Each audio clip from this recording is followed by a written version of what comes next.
Hi friends, welcome to Rahi videos. இன்றைக்கி நம்ம வெண்டைக்காய் பொரியல் எப்படி செய்கிறதுன்னு பார்க்கலாம் வாங்க. ஃபஸ்ட்டு நம்ம வெண்டைக்காவை அரைஞ்சி வச்சாச்சு. அதுக்கப்புறம் ஒரு பேனில் எண்ணெய் ஆட் பண்ணி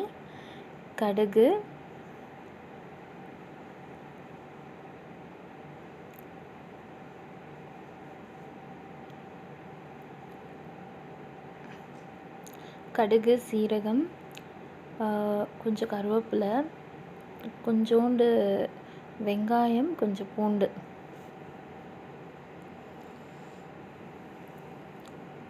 கடுகு, சீரகம், கருவேப்பிலை, பூண்டு, வெங்காயம் நம்ம கொஞ்சம் வதக்கிட்ட பிறகு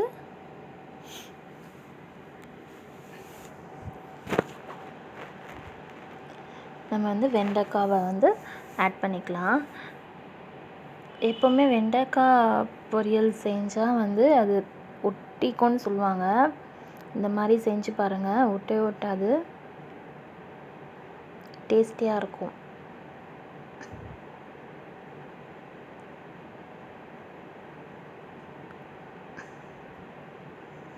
வெண்டைக்காய் ஆட் பண்ணிக்கிறேன். ரொம்ப வதக்க வேண்டாம், ஒன்று பாதி வதக்கின பிறகு நம்ம வெண்டைக்காவை ஆட் பண்ணிக்கலாம்.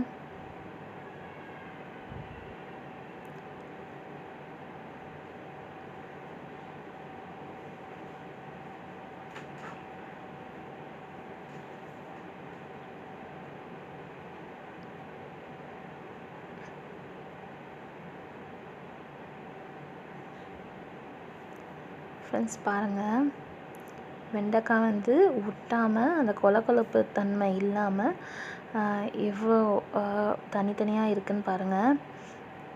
இப்போது நம்ம அந்த எண்ணெயிலேயே கொஞ்சம் நல்லா வதக்கிக்கலாம். ஒரு 2 நிமிஷம் நம்ம ஃப்ரை பண்ணிக்கணும். ஃப்ரை பண்ண பிறகு கொஞ்சம் உப்பு சேர்த்து ஃப்ரை பண்ணிக்கோங்க.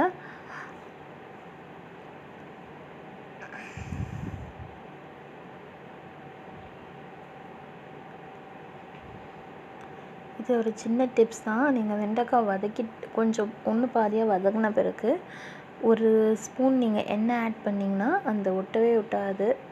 ரொம்ப அழகாக தனித்தனியாக இருக்கும் அந்த வெண்டைக்காய்.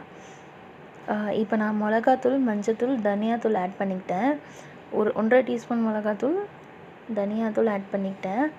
ஆட் பண்ணி நல்லா கலந்து விட்டு வதக்கிக்கிட்டேன். இப்போ பாருங்கள், ஒரு டீஸ்பூன் அளவுக்கு நான் எண்ணெய் ஆட் பண்ணிக்கிறேன் இந்த ஸ்டேஜில். அப்போ நம்மளுக்கு அந்த வெண்டைக்காய் கொழப்பு தன்மை இல்லாமல் நல்லா ஒன்றா அழகாக வரும்.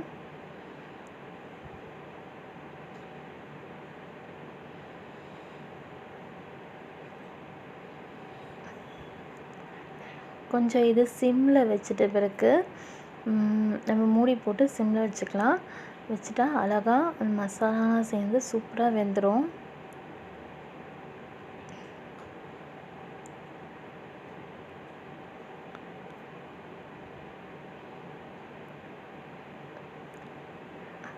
அதுக்கப்புறமா நான் அதை ஓப்பன் பண்ணி ஒரு 5 மினிட்ஸ்க்கு அப்புறம் ஓப்பன் பண்ண பிறகு நம்ம ஒச்சக்கல்லை இருக்கு இல்லையா, அது ஒச்சக்கல்லை ஒரு பவுட்ரு பண்ணி அரைச்சி வச்சுருக்கேன். எப்போவுமே நான் வச்சுப்பேன்.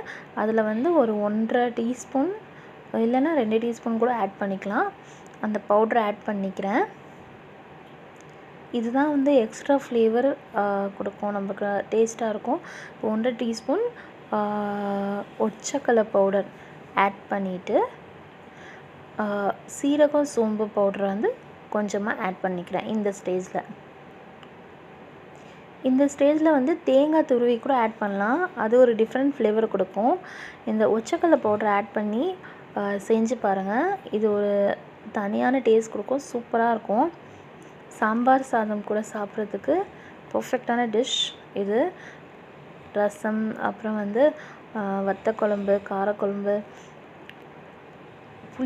புளிக்குழம்பு, புளி சார்ந்த எந்த குழம்புக்கும் இந்த பொரியல் சூப்பராக இருக்கும். பாருங்கள், சிம்மில் வச்சு எடுத்த பிறகு பாருங்கள், கொஞ்சம் கூட ஒட்டவே இல்லை, சூப்பராக வந்திருக்கு பாருங்கள்.